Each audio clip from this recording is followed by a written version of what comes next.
중동이 다시 혼란에 휩싸였습니다. 이라크 국경기지에서 시작된 통신 장애는 불과 40분 만에 시리아, 요르단, 레바논으로 퍼졌고 이란과 사우디아라비아의 정찰 위성까지 동시에 침묵에 빠졌습니다. 처음에는 단순한 위성 오류로 여겨졌습니다. 그러나 7분 뒤 국경을 따라 배치된 고주파 레이더와 무인 방어 시스템이 일제히 오작동을 일으키자 상황은 순식간에 비상 단계로 격상되었고 양측 모두 미사일 방어 체계를 가동하려는 움직임을 보이기 시작했습니다. 단 한 번의 오판으로 전면전이 발발할 수도 있는 순간이었죠. 상황이 시시각각 악화되자 유엔 조정국은 결국 기술적 개입 권한을 발동하게 됩니다. 그 시각 바그다드에서 긴급 회의를 마친 한 통신 분석가가 조용히 자리에서 일어났습니다. 그는 그 누구보다도 이 상황의 본질을 꿰뚫고 있었습니다. 그리고 그가 속한 팀의 이름은 한국이었습니다. 이제 그 이야기를 들려드리겠습니다. 모든 위성이 멈췄습니다. 그날 새벽, 제가 그 말을 처음 들었을 때 솔직히 귀를 의심했습니다. 평소와 다를 바 없는 보고처럼 들렸지만 화면 속 지도가 점점 암전되듯 까맣게 변해가는 것을 보는 순간 저도 모르게 손끝이 굳어버렸습니다. 제 이름은 리카르도 윤. 유엔 사이버 안보국 기술협력팀에 소속된 통신복구 분석관입니다. 브라질 국적이지만 조부모님은 한국에서 이민을 오셨죠. 저는 3살 무렵부터 줄곧 스페인어와 영어로 교육받았고 동양인의 외모를 가졌지만 브라질리언 특유의 쾌활한 말투가 몸에 밴 사람입니다. 아마 그래서일 겁니다. 중동 지역 국가들과의 사이에서 양쪽 모두에 부담 없는 기술자라는 명찰을 달 수 있었던 건요. 하지만 그날만큼은 어느 쪽에서도 제게 눈길을 주지 않았습니다. 사우디 국경에서 4번째 장애가 발생하던 시점, 저희는 이라크 바그다드 남서쪽의 한 군사 교신기지에 임시 분석소를 설치하고 있었고, 저는 복잡한 해시값이 찍힌 로그 파일을 정리하며 회의실로 들어섰습니다. 윤, 이건 내부 침투냐, 외부 해킹이냐? 지휘관이 낮게 물었습니다. 저는 고개를 저었습니다. 이건 구조를 아는 자의 공격입니다. 최소한 중동 위성회선 구조에 정통한 자. 순간 방 안이 싸늘해졌습니다. 구조를 안다는 건 내부 협조자가 있다는 뜻이니까요. 회의장 가장자리 짧은 수염을 기른 레바논 장교가 노골적으로 제 쪽을 노려봤습니다. 시선이 껄끄러웠지만 익숙한 반응이기도 했습니다. 저 친구가 한국계라고 했죠? 아무도 대답하지 않았지만 그 질문 하나로 방 안의 분위기는 완전히 기울어졌습니다. 누군가는 조용히 의자에 등을 기댔고 누군가는 태블릿 화면을 더듬듯 내리기 시작했죠. 대놓고 반대하지는 않았지만 이미 대화의 전제가 달라진 겁니다. 한국 기술은 위험하다. 한국계 분석가는 불편하다. 그날 오전 10시 40분 유엔 기술국에서 1차 권한 승인을 내려왔습니다. 현장 분석 권한 1등급 개방, 복구 알고리즘 테스트 승인. 저는 다시 장비실로 향했습니다. 제 역할은 해킹 루트를 찾는 것이 아니라 통신 채널의 복구 가능성을 탐색하는 쪽이었기에 중동연합군의 네트워크 서버 중 하나를 임시 가동시켜 패킷 흐름을 분석해야 했습니다. 그런데 문제는 제 앞에서 키를 쥔 기술 책임자가 그 권한을 거부한 겁니다. 당신이 접근하면 복구 알고리즘이 조작될 수 있다. 우리는 더 신중해야 해. 그는 복구 알고리즘이라는 단어를 마치 저주처럼 말했습니다. 그 순간 제 머릿속에는 지난달 회의에서 들었던 말이 떠올랐습니다. 한국 기술은 너무 빠르다. 그래서 우리는 불안하다. 기술이 빠르면 좋아야 할 텐데 이곳에서는 오히려 그게 불신의 근거가 되었죠. 저는 조용히 장비 위에 있던 태블릿을 치웠습니다. 그건 그냥 증명하면 되는 일이니까요. 한 번만, 단 한 번만 이 기술이 무엇을 할 수 있는지를 보여주면 되는 일이었습니다. 하지만 아무도 쉽게 기회를 주지 않으려 했습니다. 위기가 크면 클수록 사람들은 더 익숙한 것만을 원하죠. 그 익숙함이 실패를 반복하더라도 말입니다. 그날 오후 사우디 측 정보국이 자신들의 통신망 일부를 복구하려다 내부 회선을 완전히 망가뜨린 사고가 발생했습니다. 급하게 다시 저희 유엔팀이 호출되었고 복구 책임자는 다급히 말했습니다. 혹시 그 한국계 분석관, 지금 시간 되나? 기회는 그렇게 찾아왔습니다. 누구도 믿지 않았고 누구도 원하지 않았던 단 한 명에게 말이죠. 우리는 한국을 믿지 않습니다. 그 기술이 아니라 그 목적을, 그 말은 브리핑 도중 회의실 정면에서 터졌습니다. 이라크 정보국 사이버 부서장이 직접 발언한 것이었고 그 목소리는 마치 오래된 불신의 먼지를 털어내는 것처럼 단단하고 차가웠습니다. 순간 회의장은 정적에 휩싸였고 저를 포함해 UN 기술협력팀 전체가 서로를 쳐다봤습니다. 아무도 예상하지 못했던, 그러나 어쩌면 모두가 마음속으로는 느끼고 있던 말. 누군가는 결국 그 말부터 시작했어야 하는 걸지도 모릅니다. 그들은 기술이 아닌 기술을 만든 사람들의 의도를 의심했습니다. 위성통신망 복구 코어 알고리즘을 한국팀이 가져왔다는 건 알고 있습니다. 하지만 그 알고리즘의 구조는 아직 우리가 완전히 파악하지 못한 상태입니다. 내부에 백도어가 없다고 누가 장담합니까? 사우디 군통신 담당자 하미드 장교의 발언이 뒤를 이었습니다. 게다가 모든 프로토콜이 한국어 기반으로 설계됐다고 들었습니다. 이건 완전한 언어 종속입니다. 우리가 도입한 순간 한국 기술에 평생 종속되는 셈이죠. 저는 입을 열고 싶었지만 차마 나설 수 없었습니다. 제가 아무리 UN 소속이고 아무리 한국 국적자가 아니라고 해도 이들 눈에 저는 그쪽 사람일 뿐이었으니까요. 그리고 그것은 기술적 신뢰와는 전혀 다른 차원의 문제였습니다. 회의가 끝난 뒤 복도에서 저를 붙잡은 사람이 있었습니다. 사이먼, UN 사이버국 본부에서 파견된 백인 기술자였고 저보다 10살은 많은 선임이었습니다. 그는 제게 조용히 속삭였습니다. 윤, 당신 오늘 말하지 않은 건 잘한 거야. 지금 분위기에서 당신이 뭘 말하든 그건 방어로 들렸을 거야. 그는 약간 피곤한 표정으로 웃었습니다. 하지만 그들도 곧 알게 되겠지. 선택지가 없다는 걸. 그날 저녁 저희 UN팀은 통신 로그를 바탕으로 최초 해킹 진입 지점을 분석해냈습니다. 의심스러운 경로는 요르단 국경을 기점으로 한 민간위성 중계망이었고 접속 시점은 전날 오후 6시 23분, 정확히 무력화 9시간 전이었습니다. 이건 중요한 실마리였습니다. 그러나 그 분석이 올라간 직후 다시 불길한 일이 벌어졌습니다. 저희 팀 서버에 접속 시도가 2차례 감지된 것이었죠. 모두 실패했지만 경로를 추적해보니 내부 IP였습니다. UN 공식 회선이 아닌 바그다드의 현지 기술 참모진 중 누군가가 우리 쪽 로그 파일을 열람하려 시도한 것이었습니다. 사이먼과 저는 보안 경보를 즉시 암호화하고 UN 사이버국으로 보고했습니다. 그러나 보고서가 돌아오는 데는 6시간이 걸렸고 그 사이 저희의 첫 분석 결과는 어떤 경로로든 누출되었을 가능성이 생겼습니다. 다음 날 아침 놀라운 일이 벌어졌습니다. 이란 통신복구본부에서 자체 복구 알고리즘을 만들었다며 테스트를 선언한 것입니다.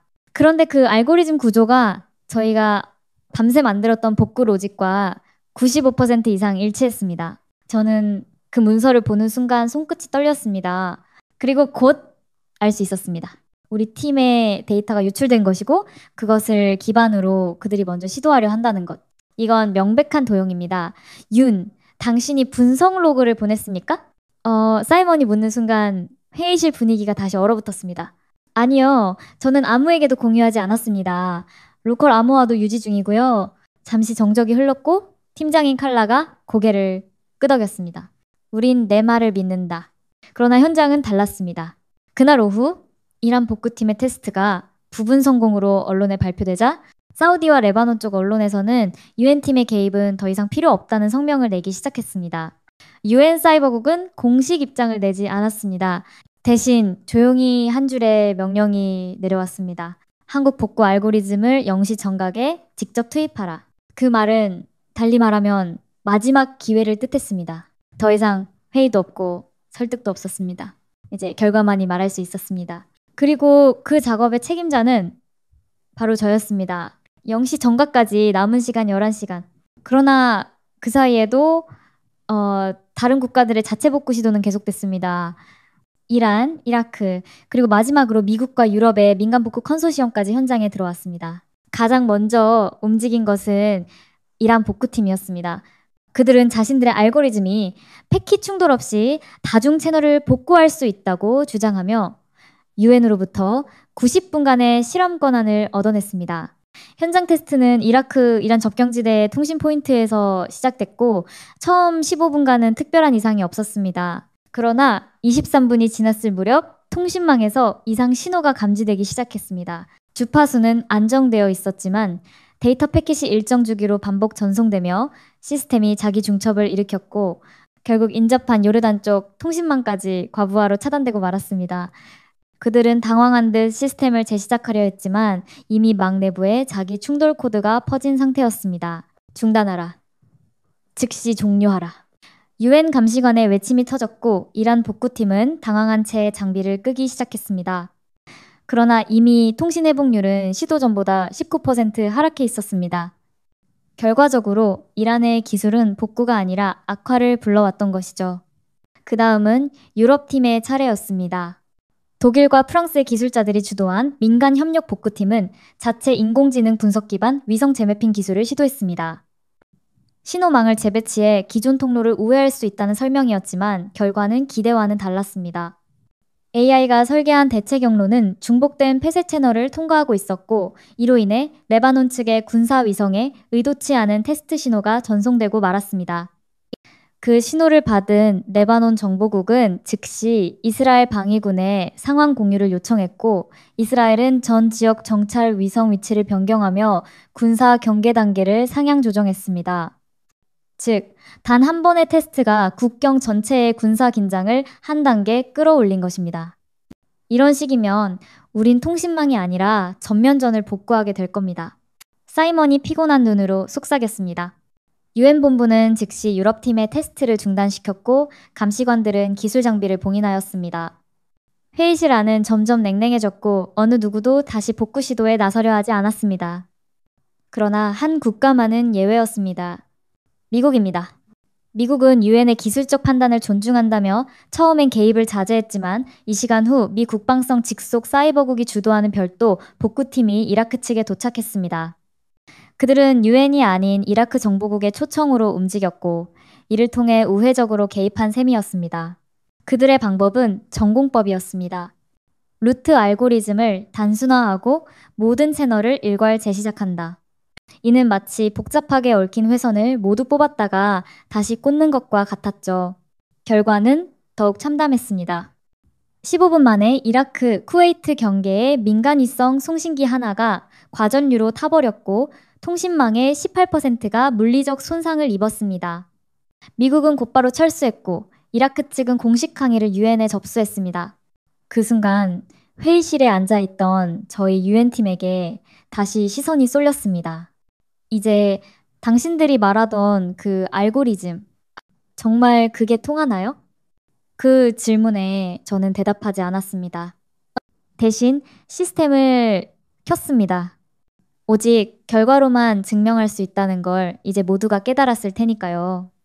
영시 정각, 복구 알고리즘 적용 준비 완료. 사이먼의 목소리가 조용히 회의실을 울렸습니다. 모든 장비는 가동 대기 상태였고 유엔 본부와의 실시간 연결도 확보된 상황이었습니다. 한국 기술팀이 설계한 알고리즘은 3단계로 구성되어 있었고 각 단계별로 통신 회선의 충돌 여부를 자동 진단하고 복원하도록 설계되어 있었죠.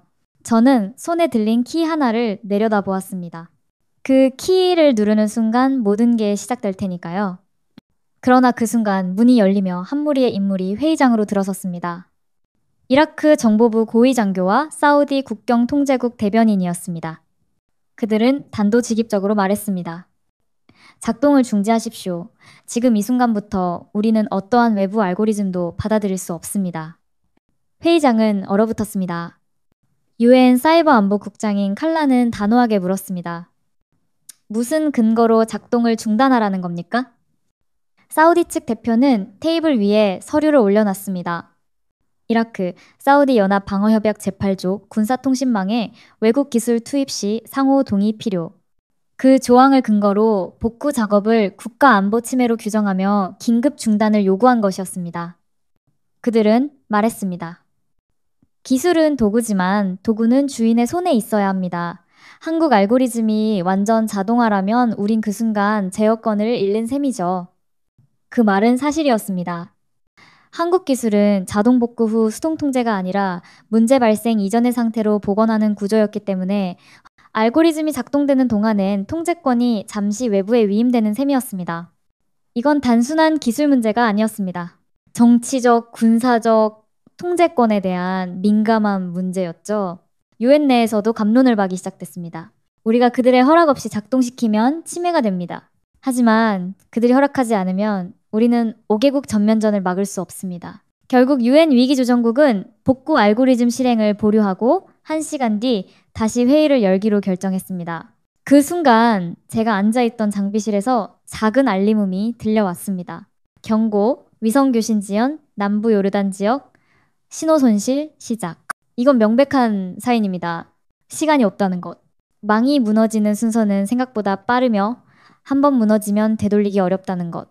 그때 유엔팀 내부의 한 인물이 조용히 자리에서 일어섰습니다. 시스템 설계, 초기 단계에 참여했던 분석 책임자였습니다. 그는 회의실 가운데로 나와 말했습니다. 지금 이 순간 선택할 수 있는 건 단 하나입니다. 한국 알고리즘은 완전하지 않습니다. 하지만 지금까지의 시도보다 단 한 번도 실패한 적이 없습니다. 우리는 이미 그 기술의 복구력을 여러 대륙에서 목격했으며 그 결과를 직접 체감한 바 있습니다. 그는 조용히 제 쪽을 바라보며 고개를 끄덕였습니다. 그리고 이 팀은 책임질 준비가 되어 있습니다. 그 한마디에 회의장의 분위기가 다시 달라졌습니다. 이라크 측 대표는 여전히 고개를 저었지만 사우디 측에서는 아무 말이 없었습니다. 그들은 침묵했고 그 침묵은 일종의 수용이었습니다. 결국 유엔 조정국은 결정했습니다. 0시 58분 최종 명령 복구 알고리즘 제한 적용 허가 군사 핵심에서는 제외하고 민간 통신망 중심으로 테스트 적용. 그 순간 다시 손에 쥔 키보드 위로 손가락을 올렸습니다. 알고리즘 실행 T 30초. 방안은 숨조차 쉴 수 없을 정도로 조용했습니다. 그리고 그 고요함 속에서 저는 다시 한번 결심했습니다. 누구도 믿지 않았던 이 기술이 오늘 단 한 번만이라도 사람을 지킬 수 있다면 그걸로 충분하다고요. 알고리즘 실행 3, 2, 1. 숫자가 끝나는 순간 회의실 전체 조명이 잠시 어두워졌습니다. 시스템 연동을 위한 일시 정전. 몇 초간의 침묵 속에서 장비실 모니터들이 다시 켜지기 시작했습니다. 흰 배경의 화면 위에 작은 회색 점들이 하나씩 떠오르더니 곧 푸른색으로 전환되기 시작했습니다. 그건 단순한 시각적 효과가 아니라 통신 채널이 실시간으로 복구되고 있다는 증거였습니다. 우리는 숨을 죽인 채 지켜봤습니다. 요르단 북서부 해선 복구율 22%, 패킷 충돌 없음, 이라크 남부 민간 통신망 복원 확인, 중계기 반응, 신호 복귀 시작. 사이먼이 하나씩 수치를 읽어 내려왔습니다. 그건 누군가에겐 그저 숫자였을지 모르지만 우리에겐 삶의 신호였습니다. 속도가 일정합니다. 이건 일시적 복원이 아닙니다. 기존 해선을 통째로 재조립하는 구조예요. 유엔 사이버 안보국 본부에서 실시간 회의 연결이 다시 들어왔습니다. 브뤼셀에 있는 본부국장은 짧게 말했습니다. 성공률을 몇 %로 보십니까? 저는 모니터를 보며 대답했습니다. 알고리즘이 스스로 판단한 손상률은 사실 1%였습니다. 남은 채널 중 약 65%를 복구할 수 있습니다. 단, 그건 우리가 아무것도 하지 않을 때의 확률입니다. 회의실에 있던 모든 사람이 제 쪽을 쳐다봤습니다. 무슨 뜻이죠? 이 기술은 자동 복구가 아닙니다. 처음 몇 %는 우리가 손으로 도와야 합니다. 모든 알고리즘은 시작을 위해 사람의 판단을 기다립니다. 그 판단이 들어가야만 시스템이 전체 구조를 파악할 수 있거든요. 순간 기술실 한쪽에서 레바논 기술자가 조용히 손을 들었습니다. 그럼 내가 그 판단을 도와도 됩니까? 회의실이 다시 조용해졌습니다. 그는 며칠 전까지만 해도 한국 기술을 불안한 실험이라며 비판했던 인물입니다. 그러나 지금 그는 누구보다도 진지한 눈으로 저를 바라보고 있었습니다. 저는 고개를 끄덕였습니다. 그 순간부터 진짜 복구 작업이 시작됐습니다. 알고리즘은 정확했습니다. 그러나 그 정확함은 인간의 선택을 기다리고 있었습니다. 실시간으로 변화하는 교신 환경 속에서 어느 회선을 먼저 복구할지, 어느 구역의 오류 패턴을 우선 분석할지를 정하는 건 결국 사람의 감각이었습니다. 이건 기술이 아니라 협력이었습니다. 서로 다른 언어를 쓰는 기술자들이 화면 위의 숫자만을 보며 고개를 끄덕였습니다. 굳이 말을 하지 않아도 서로가 무엇을 원하는지 느낄 수 있었죠. 요르단 동부 통신소, 응답 신호 도착, 사우디, 이라크 교차 지점, 복구율 54% 돌파. 그 순간 회의실 안에 앉아있던 UN 보좌관 한 명이 작게 중얼거렸습니다. 이건 그냥 기술이 아니야. 누구도 그 말을 정정하지 않았습니다. 그렇습니다. 이건 단순한 코딩이나 명령어가 아니었습니다. 모든 알고리즘의 최종 단위에는 결정권을 사람에게 남겨두는 설계가 있었고 그 설계가 지금 불신으로 가득했던 현장을 바꾸고 있었습니다. 사이먼은 조용히 제 어깨를 두드리며 말했습니다. 이게 네가 말하던 한국 기술의 철학이냐?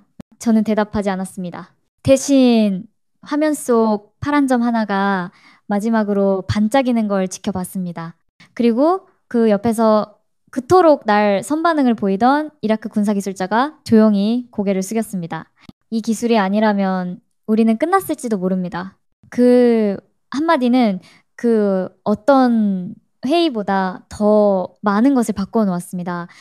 신뢰는 설득이 아니라 경험에서 온다는 사실을 그들은 마침내 깨닫고 있었습니다. 현재 복구율 67%.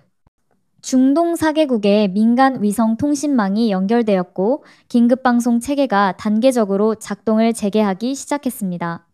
이라크 남부에서는 의료 헬기가 복구된 위치 정보 시스템을 통해 처음으로 야간 비행을 성공시켰고 요르단 북서부에서는 사흘 만에 처음으로 응급 구조 요청이 자동 신호로 접수됐습니다.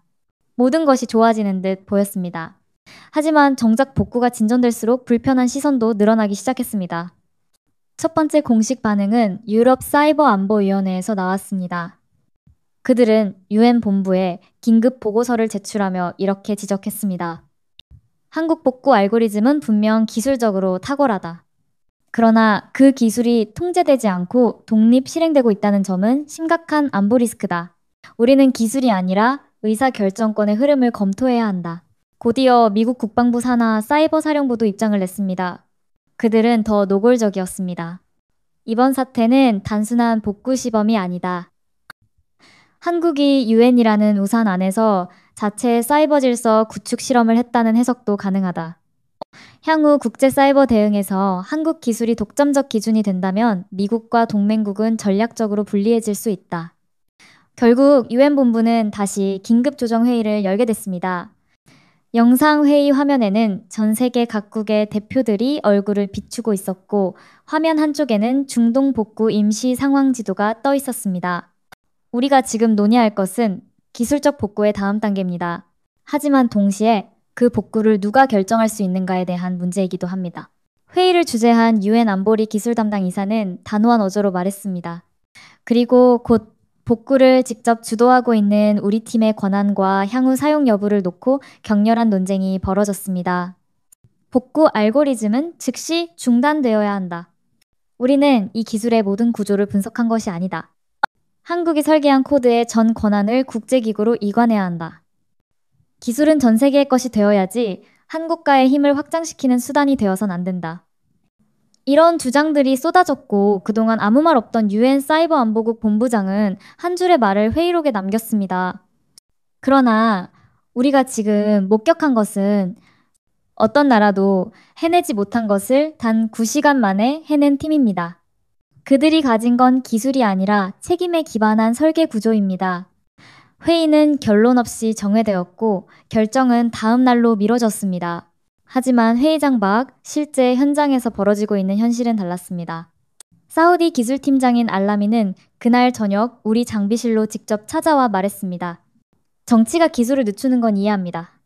하지만 지금 우리가 통제할 수 있는 건 이 시스템뿐입니다. 그러니 부탁입니다. 다른 지역도 복구해 주세요. 저는 그의 말이 끝나기도 전에 고개를 끄덕였습니다. 그건 승인도 명령도 아니었습니다.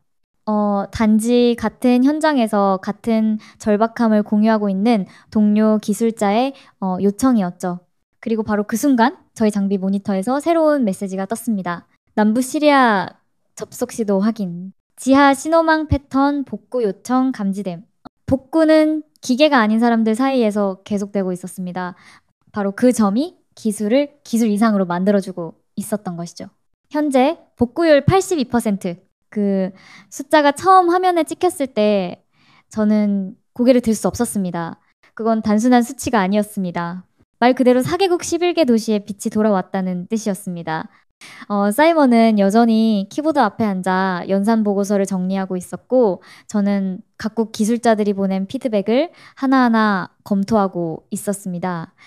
레바논에서 14세의 소녀가 처음으로 위성 수신기를 통해 의료 긴급 메시지를 보냈고, 요르단의 국경 마을에서는 우물의 수위 센서가 재가동되며 식수 공급이 다시 시작됐습니다. 그중 가장 상징적인 순간은 시리아, 이라크 국경지대의 한 마을이었습니다.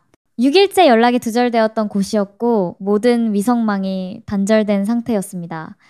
그곳에서 30여 명의 난민이 무사히 생존하고 있었고 복구된 위성 경로를 통해 구조 요청을 보낸 것이었습니다. 그 신호는 저희 알고리즘이 재구성한 비표준 저주파 우회 경로를 통해 감지됐고 14분 뒤 UN 구조 헬기가 그 마을 상공을 비행했습니다. 그건 처음이자 지금까지 어느 기술도 해내지 못했던 일이었습니다.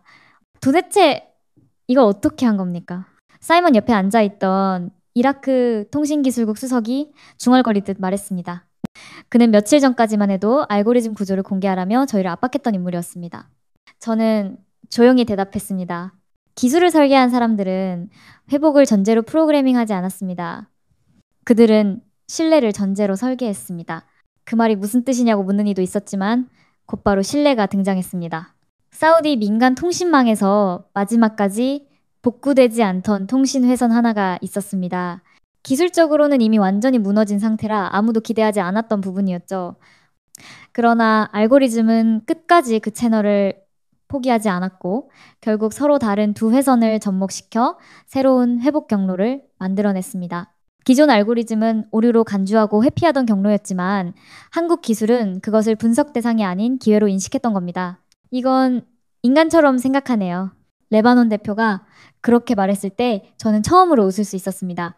그 시점에서 복구율은 89%를 넘었고 이제는 각국 기술자들이 자발적으로 한국 알고리즘을 도입하겠다며 UN 본부에 요청서를 보내기 시작했습니다. 단순한 시스템 도입이 아니라 구조 철학을 포함한 전체 기술 패키지 채택 요청이었습니다. UN 회의실에서는 프랑스 대표가 이런 말을 했습니다. 이건 단순한 코드가 아닙니다. 우리가 배워야 할 건 기술이 아니라 그들이 기술을 대하는 자세입니다.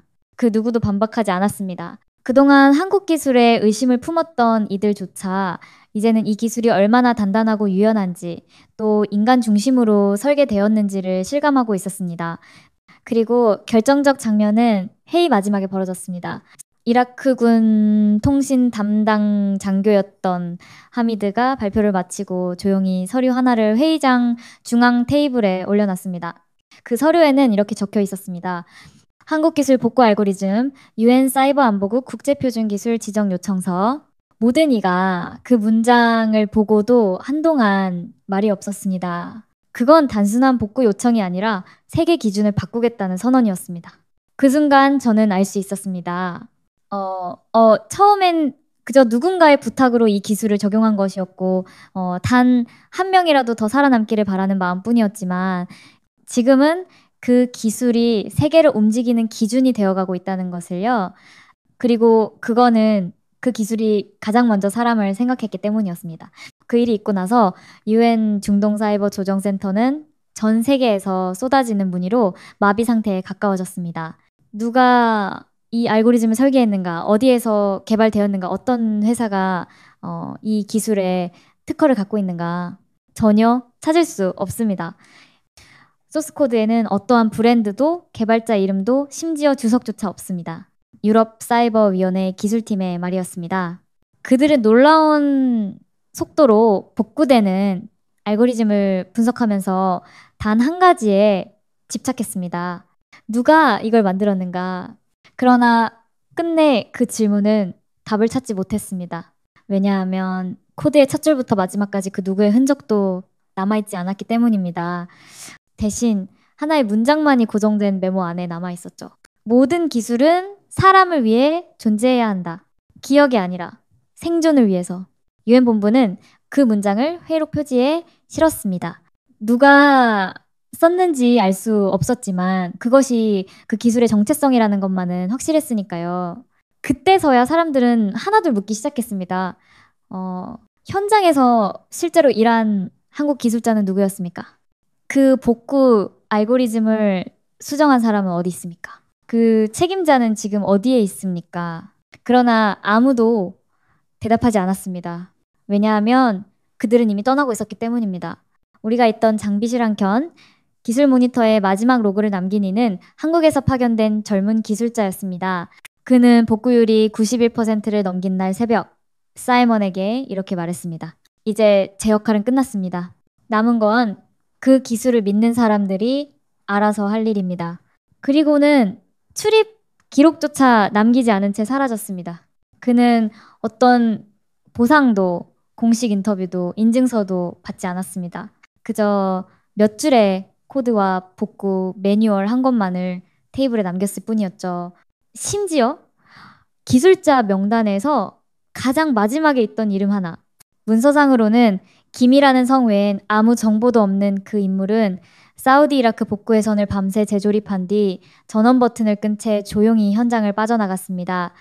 그가 남긴 유일한 흔적은 장비 뒷면에 붙여놓은 쪽지였습니다. 복구가 끝나면 이 기계는 꺼져야 합니다. 기술은 도구일 뿐 주인이 아닙니다. 그리고 저는 그 순간 수많은 이름 없는 사람들의 얼굴을 떠올렸습니다.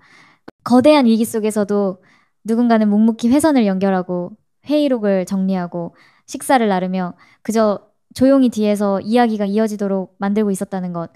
그들이 없었다면 이 알고리즘도 이 성과도 없었을 겁니다. 결국 세상을 바꾼 건 거대한 기술이 아니라 그 기술을 자기 이름 없이도 남기려 한 사람들이었습니다. 2025년 유엔 사이버 안보국은 중동 통신망 복구 사건을 하나의 문서로 정리해 전 세계 142개국에 배포했습니다. 그 문서의 이름은 단순했습니다. K 복구 알고리즘 보고서. 그 어떤 기술 이름도 없이 단 하나의 이니셜. K. 그리고 그 안에는 이 기술이 어떤 방식으로 설계되었고 어떤 과정으로 작동했으며 무엇보다 누구도 소외하지 않고 모든 것을 다시 연결했는지에 대한 구체적인 기록이 담겨 있었습니다. 놀라운 건 그 문서가 공개되자마자 일어난 변화였습니다. 먼저 아프리카 동부 7개국이 동시에 복구 알고리즘을 요청했습니다. 그들은 3년 넘게 전력과 통신이 끊긴 시골 지역에서 최소한의 의료정보 전달망이라도 복구하고 싶다고 말했습니다. 한국 기술진은 이번에도 이름을 남기지 않은 채 간소화된 복구 모듈만을 전달했습니다. 그리고 11일 후 케냐 북부에서 응급수혈이 필요한 산모가 복구된 지역망을 통해 도움을 받은 첫 사례로 기록되었습니다. 그 다음은 남미였습니다. 브라질, 에콰도르, 칠레는 산악 지역에서의 통신 복구에 어려움을 겪고 있었고 특히 산사태나 홍수 이후 생존자 위치를 파악하는데 고질적인 문제가 있었습니다. 하지만 한국 알고리즘이 GPS 기반이 아닌 신호 궤적 예측 기술을 기반으로 한다는 점에 주목했고 이를 재난 구조용으로 특화해 현장에 투입하기 시작했습니다. 그 결과 2025년 에콰도르 중부 산악지대에서 실종된 등산객 3명이 24시간 이내에 구조되었고 이 소식은 라틴 아메리카 전역으로 퍼졌습니다. 유럽도 움직이기 시작했습니다. 프랑스 국립통신안보원은 자국의 기존 복구 알고리즘을 전면 중단하고 한국 기술을 기초로 한 공공 우선기술 보건 모듈 개발에 착수했습니다. 그들은 성명서에서 이렇게 밝혔습니다. 한국의 복구 기술은 단순한 통신망 복원이 아니다. 그건 사회 신뢰의 복원이었고 그 철학은 기술보다 더 빠르게 퍼져나가고 있다. 심지어 미국조차 처음에는 의심하던 태도를 접고 미 연방재난대응국이 한국 알고리즘을 분석하고 실전 배치 테스트를 시작했습니다. 그 과정에서 놀라운 결과가 나왔습니다. 복구 속도는 미국 기존 시스템보다 평균 38% 이상 빠르고 오작동률은 82% 감소했다는 것입니다. 무엇보다 충격적이었던 건 이 알고리즘이 상황이 완전히 달라진 곳에서도 그 기본 철학을 유지했다는 점이었습니다. 가장 인상적인 사례는 핀란드 교육부에서 일어났습니다. 그들은 복구 알고리즘의 결정권을 사람에게 남긴다는 설계 원칙에 착안해 디지털 교과과정 설계에 동일한 철학을 도입했습니다. 즉, 인공지능이 학습을 안내하지만 마지막 판단은 항상 교사나 학습자에게 남기는 구조. 그 결과 학생들의 자기 결정력과 참여율이 눈에 띄게 상승했다는 보고서가 6월 초에 발표됐습니다. 그리고 그 모든 중심에 한국이 있다는 사실이 이제는 누구에게도 놀랍지 않게 받아들여지고 있었습니다. 단지 기술력 때문이 아니었습니다. 그 기술이 탄생하고 작동하고 사라지는 방식이 모두 사람을 위한 기술이란 무엇인가 라는 본질적 질문에 대한 하나의 답이었기 때문입니다. 각국은 이제 그 기술을 복사하려 하지 않았습니다. 대신 그 철학을 흡수하려 애쓰고 있었습니다. 그건 어느 대기업의 슬로건도 아니었고 어떤 국가의 홍보 캠페인도 아니었습니다. 그저 조용히 작동했고 아무것도 요구하지 않았으며 가장 절박한 순간에 작동했기 때문에 신뢰받게 된 기술. 그리고 그 기술이 머물렀던 자리는 모두 사람이 다시 연결되는 자리가 되었습니다. 기술이라는 단어는 종종 속도, 효율, 정확성으로 해석됩니다. 그러나 이번 사건에서 사람들이 진정으로 믿게 된 것은 기술이 가진 윤리적 책임이었습니다. 그들이 만들어낸 것은 단순한 복구 시스템이 아니었습니다. 그건 혼란과 단절, 오해와 침묵 속에서도 다시 이어질 수 있다는 믿음이었습니다. 그날 이후 여러 나라에서 한국형 기술 철학에 대한 연구가 시작되었고, 많은 기술 기관과 대학들이 그 설계 구조를 분석하며 신뢰 기반 복구라는 새로운 분류를 만들었습니다. 어떤 나라는 그 기술을 모방하려 했고, 어떤 나라는 그 원리를 배우려 했습니다. 하지만 결국 모두가 인정한 것은 단 하나였습니다. 이 기술은 설명될 수 없다. 다만 경험될 수 있을 뿐이다. 한국은 그걸 세상의 가장 조용한 방식으로 알려주었습니다. 이 이야기를 통해 우리도 문득 생각해 보게 됩니다. 내가 가진 기술 혹은 나의 일상이 누군가에게 어떤 방식으로 닿고 있는지를요, 공감이 되셨다면, 그리고 누군가에게도 전하고 싶으시다면 좋아요와 구독으로 함께 해주세요. 지금까지 김아윤이었습니다. 감사합니다.